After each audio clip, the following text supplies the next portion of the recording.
Hey everyone, welcome to the latest installment of MSP Business School. As always, I'm Brian Doyle here to guide the ship.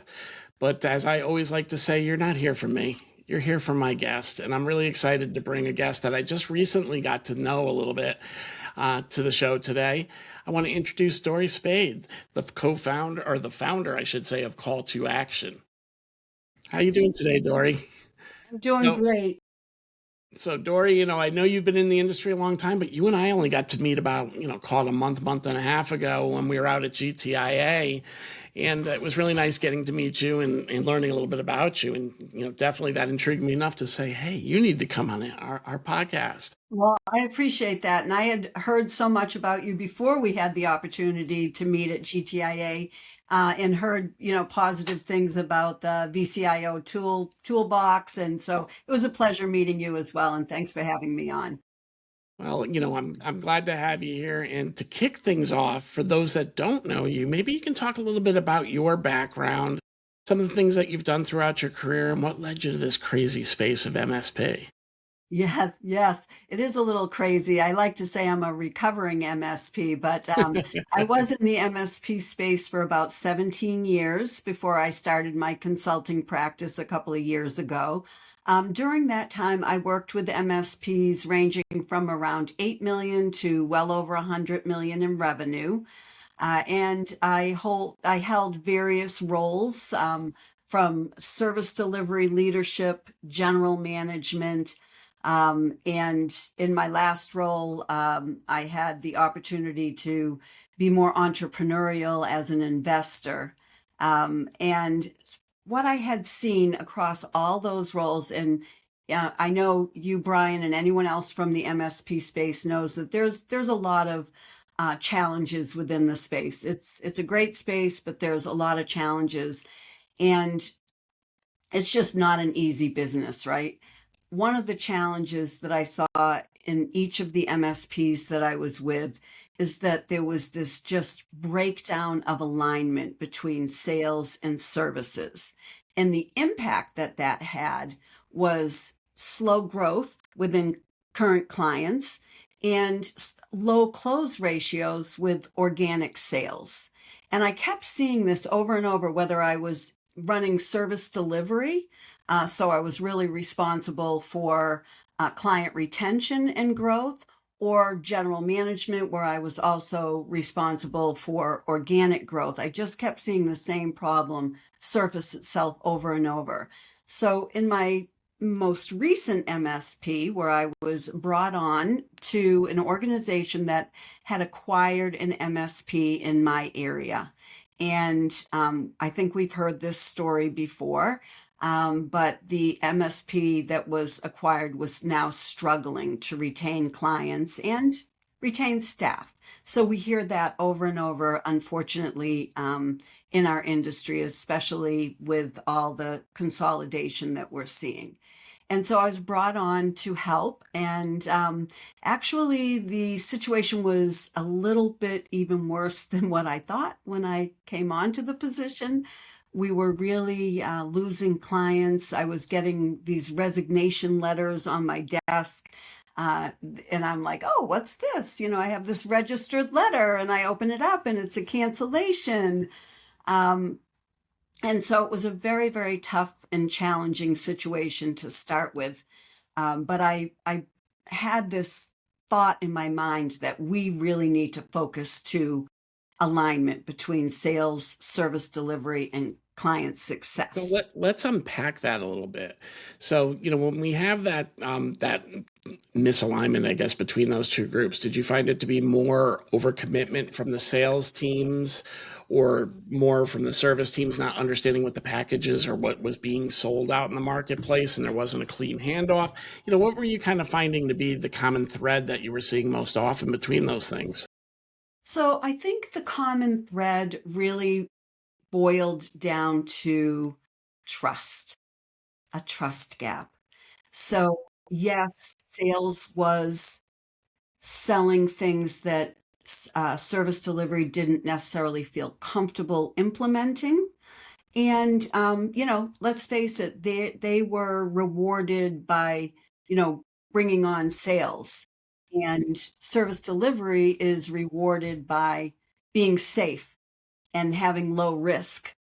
And so these two things just pulled each other apart instead of working together.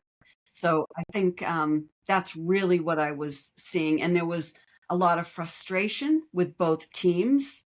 And sometimes it even caused retention issue with staff. Yeah. And did you find, where'd you find the breakdown? Because I often found when there was a breakdown between sales and service and things were getting sold that shouldn't have been covered there, it was also a breakdown oftentimes in leadership and supporting, kind of that straight line focus and allowing things to kind of get outside the box sometimes just for, revenue capture. Did you see anything like that over time where, that caused some of the dissension between sales and service? And I might be speaking a little too internally from pain I felt, so I apologize. No, I think your pain is a common pain. And yes, sometimes it's pressure, it's just pressure to achieve the goals that you have to achieve. And if it's a sales leader who has, a number they're trying to hit, yeah, they are going to stretch things.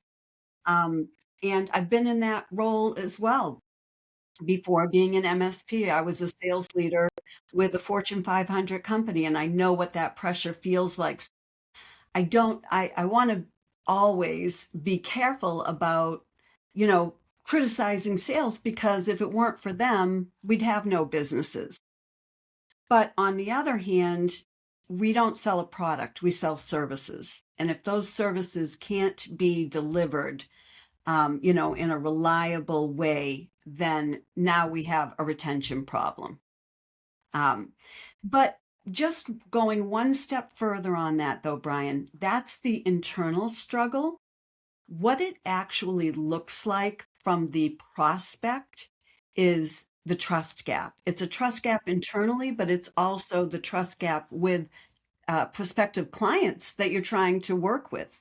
They're not seeing everything that you love and believe in your MSP. They're not seeing that if they don't see that alignment and they don't see how sales and services works together. It's tricky selling services, right? You can't demo it. So, And I think, when it does come to the prospect, it is feeling like the team is working cohesively on the other side, and they can recognize very quickly when there's kind of a disconnect between parties. It comes out very quick because there's so much relationship that happens at the help desk as much as anywhere else in the company, and you can feel where that change is. And then when you start talking about the size of the organizations you worked, it's only a compounding effect. Like, let's maybe touch a little bit about that.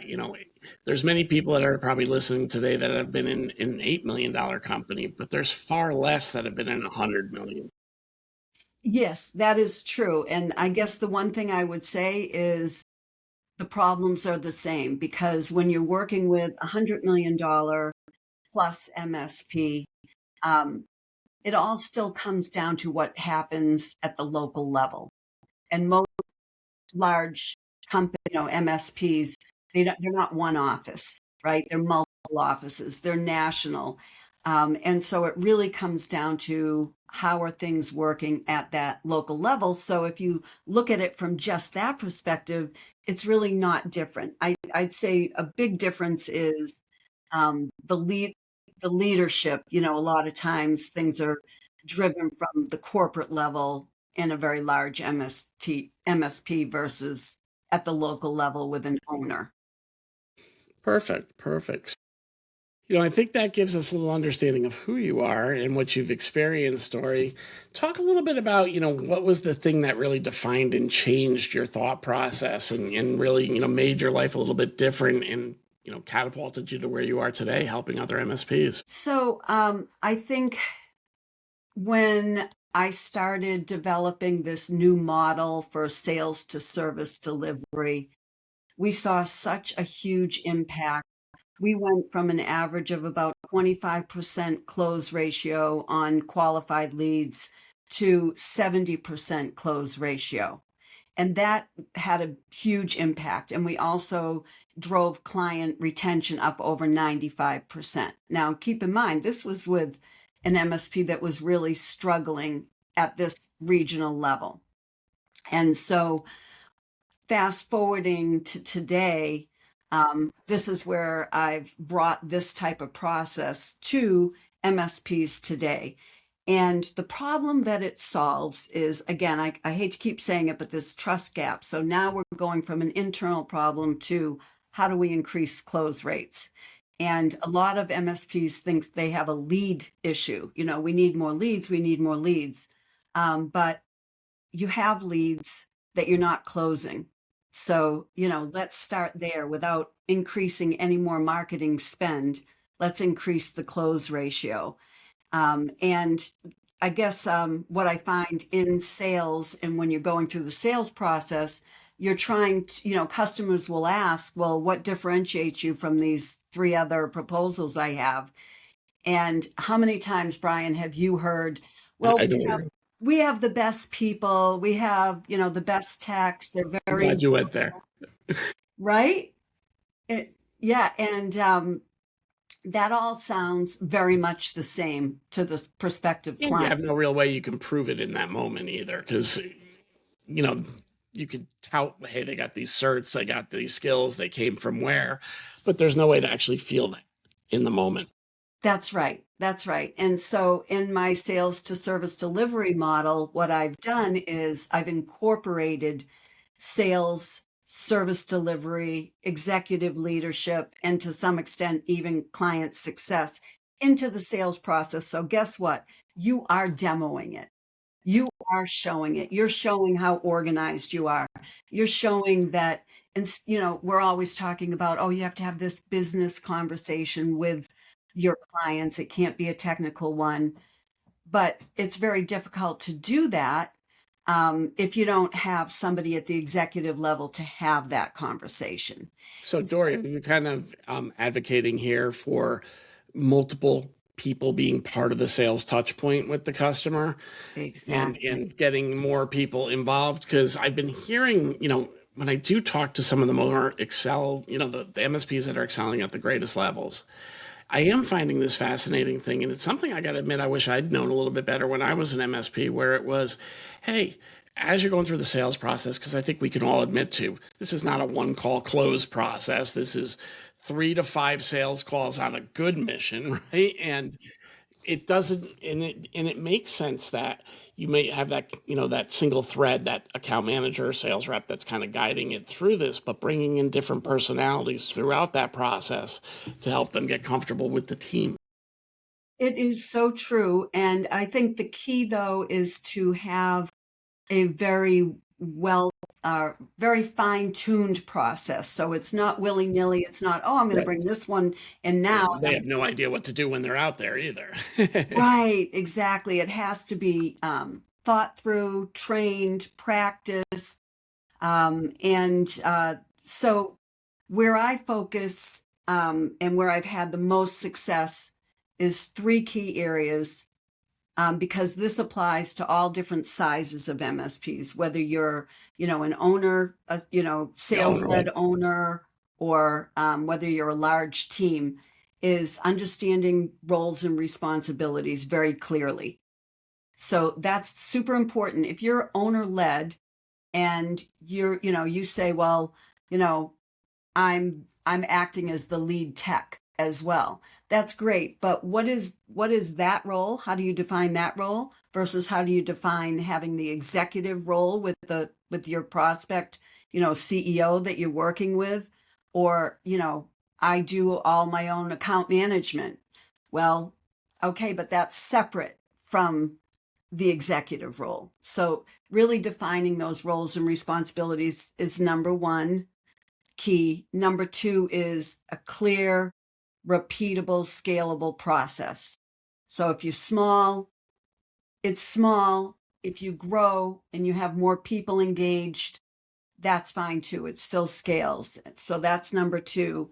And then number 3 is those all important client facing presentations and proposals. Are they really outcome focused? Are they really strategic, or are they about the tools and the tech? So that's kind of where I think that alignment happens on a very consistent basis. No, that's definitely an interesting thing and a trend I'm seeing starting to uptick where people are building out those sales processes, bringing in other roles into the sales process, certainly with customers at least of a certain scale, and ensuring that they can really differentiate.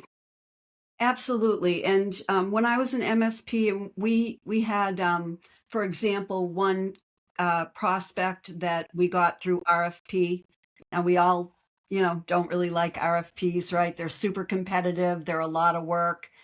And we followed this methodology that by now we had pretty much fine-tuned it. And it was very competitive. They had about 6 MSPs competing for the business. And we ended up by winning that business, which was, over the course of 3 years, it was, certainly over $500,000 or over $250,000 agreement. And I still have a relationship with that previous client. And I've asked, why did you choose us? And she said, I could just see through the organization as you went through the RFP process, I could envision what it would be like actually doing business with you. Yep. That is amazing. And I think that's a big part of it, because when you are selling something so intangible, the only thing you can do is really help people feel good in the gut, right? Because that's where a lot of Yes. those decisions are made. And it comes from feeling, that sales process is your audition. It's your Yeah, opportunity to it show them is. what you're all about. And if they're not getting a warm fuzzy through that process, they're not going to make a move. And that's another huge part. Why is it so hard to acquire new clients in the MSP? Because of the pain that's often felt with that conversion. A lot of times they'll let you run over their cat 9 times before they're going to make a move. So you Right. really have to put your best foot forward to get them to kind of go, ooh, this feels better. Yes. Yes, it absolutely is. Their perception and our perception sometimes are two different things. And you're right. It's like, you're showcasing everything that you're saying you're doing. You need to showcase that. So let's talk a little bit about how that translates to what you're doing at Call to Action. You're now out there, you're helping MSPs be better. You spoke a little bit before our call that you've kind of got a framework that you operate from. Would you like to talk a little bit about how you're approaching the market? Yes, sure. So I call it my seamless sales delivery model. Hopefully, that's a memorable title to it. And I bring it to MSPs either through workshops where I'm working with their team. So it could be a owner, sales, lead tech, whoever they have that can be part of that, what I call a dream team. Or it can be with a larger MSP where they have, a VP of sales or something like that, and a director of service delivery. So it can scale. And so that's a 3 series workshop that I do. And then in some clients, it's more just working one-on-one with CEO or COO, it really depends on where they'd like to do it. But I think because we're talking about building a team process, it's nice to have engagement with more than just one person from the MSP. Perfect. Perfect. And now we're going through these winds of change again as MSPs, right? And there's always buzzwords that we're working against at any time that we're an MSP, and the big one that these days is around AI. And I know another thing we were talking about earlier is, how do you make an impact with AI, and how are you working with MSPs that are trying to figure this out? And I'm hearing all kinds of different things across the industry. There's this huge hype engine and makes you believe everything's been deployed, but most MSPs I'm talking to are still on their early stage, if any, project. So, I'd love to get your perspective on that. Yes. Yeah, it's interesting. I do totally agree with you. This is early on for the MSP's AI journey. And I think that are feeling a lot of pressure on adapting somehow to and adopting AI. Um, what I would say about that is I see bringing AI to your clients very similar to the process of bringing cybersecurity to your clients a few years back or several years back when that really became something that we had to have in motion. And a lot of MSPs really struggled with that. And I feel like this same framework or model is what's helped them and helped me and my MSP really have customers say yes to cybersecurity services. And I feel like it's the same framework that's going to help the customers say yes to when MSPs do have an offering that they want to go out and resell. So I don't see a difference there. I feel like it scales. I feel like, you have to still have that engine, that sales motion where you're not going to just go out and tell a customer, oh, you should, we can bring this AI tool to you and it's going to do this, this, and this. How are they going to trust that? They really, you really need to have some depth and breadth around you. So really just in short, Brian, it's really the same process that I really believe in that I think is going to help MSPs with their go-to-market strategy. And that's a big thing that you say, their process. MSPs always talk about their process on the service side of things and how they're bolstering, that, and how they're making things very repeatable and SOPs are written everywhere. And then there's sales. And it usually comes with a little bit of an afterthought. In our industry is so steeped in technical founders too, that Yes. they can only go so far. Really, they went as far as their Rolodex in most cases. And when the Rolodex kind of hit the end, sales kind of slowed down. So, it's great that there's folks like yourself out there trying to kind of help them understand the process they need to put into play up front, but then take it one step further, how that process has to play into the downstream. Now you've won. Oops. Now what, right? Right, exactly. And though, key point, if you've engaged service delivery, you know what you've won. Yeah. They You they feel feel, comfortable with it and they'll stand behind it when, with yes, their teams. yes, absolutely. You've got that buy-in, you've got that rapport, and it's not like, oh, what did you sell? You don't have that. Yep, and I've been on both sides of that. I've, I've definitely been asked, so what did you sell and what made you think that we could do that? And I'm like, well, Frank said we could do it. That kind of thing, right? So, those things happen in life, and certainly you don't want them to happen often, but it can, happens too much. It really can create a culture that just becomes disastrous. And culture is such a undervalued part of the MSP, especially when you're in an acquisition mode. Yeah. Matching cultures, matching clients, keeping things very transparent become the things that allow you to retain both employees and customers. And oftentimes it's not one of the biggest things looked at on day one. Yeah, I'm so glad you brought that up, Brian, because culture does make a huge difference. And one of the things that probably will always stick with me and make, really give me a warm and fuzzy is one of what I considered an MVP on my team. You actually know him, but I'll leave his name out. But, was a VCIO and definitely an MVP on my team. And, he once said to me, this was the only place he worked where he really felt that sales and services worked really well together. And so the alignment isn't just about more sales, it's also about culture and people relying on each other and knowing exactly where they can rely on each other and what they can rely on each other for. And it has a profound effect on the culture within an organization as well. It does. And the more the teams are in alignment on what they're doing, we used to hold meetings where it was just a weekly meeting where we brought people in from the technical team. Basically, each leader would bring two people from their team in and say, now we're having a meeting. This is not meant to be a full airing of the grievances, but tell us where you're seeing disconnects from your seat, because we don't see Yes. down that far sometimes. And granted, you might have to be at 10 million, 5 to 10 million before you were able to get to that conversation. But it was so eye-opening when you would Isn't have it people though? that Ah, were working the help desk going, hey man, people come in and we didn't know we sold this. And it could just be data entry, right? From during the onboarding process, not even a sales to service issue, but these little gaps get surfaced when you start bringing other people in. And the culture becomes so much stronger because they feel like they're actually being heard too, which they are. yes, and that's so important. And I notice this with techs a lot. Like they want to be successful. They do not want to go and disappoint a client.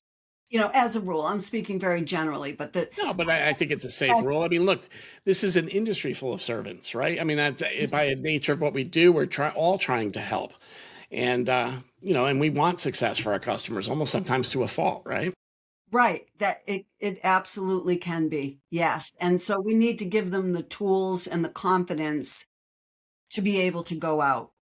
If you find, a little side note, if I found a tech wasn't responding to a client, it was almost always because they didn't have the answer and they didn't want to tell the client they didn't have the answer. So, really building that confidence is super important as well. Well, we're getting near the end of our time, Dori. I wanted to, ensure that we cover everything that you wanted to talk about today. Any other topics that you want to bring to light before we wind down and say goodbye for today? Yeah, I think the one thing that I just want to reiterate too is this type of a model can be used with very small MSPs. My smallest customer that I've worked with was a $2 million MSP with a total team of about 8 to 10 people.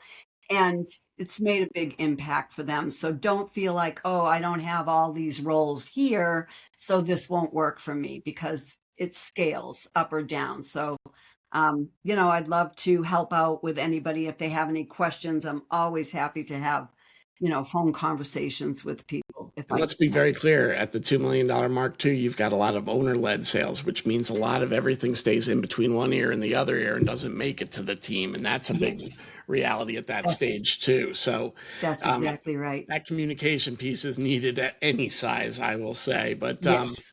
perfect. Well, Dori, I want to thank you for joining us today. Listeners, Dori's LinkedIn will be in the show notes, as will be the link to her website as well. So, certainly reach out, ask questions, and get to know her. Dori, I want to thank you for joining me. It's been great getting to know you a little bit better, and I look forward to further conversations as we move down the road. For all you listening, as you know, you can get this podcast either on YouTube. Please subscribe if you do and get notified anytime a new episode comes out, or just get us anywhere that you download your podcasts. I want to thank you all for joining us again this week, and we'll see you again next Tuesday. Take care. Thanks, Dori. Thank you, Brian.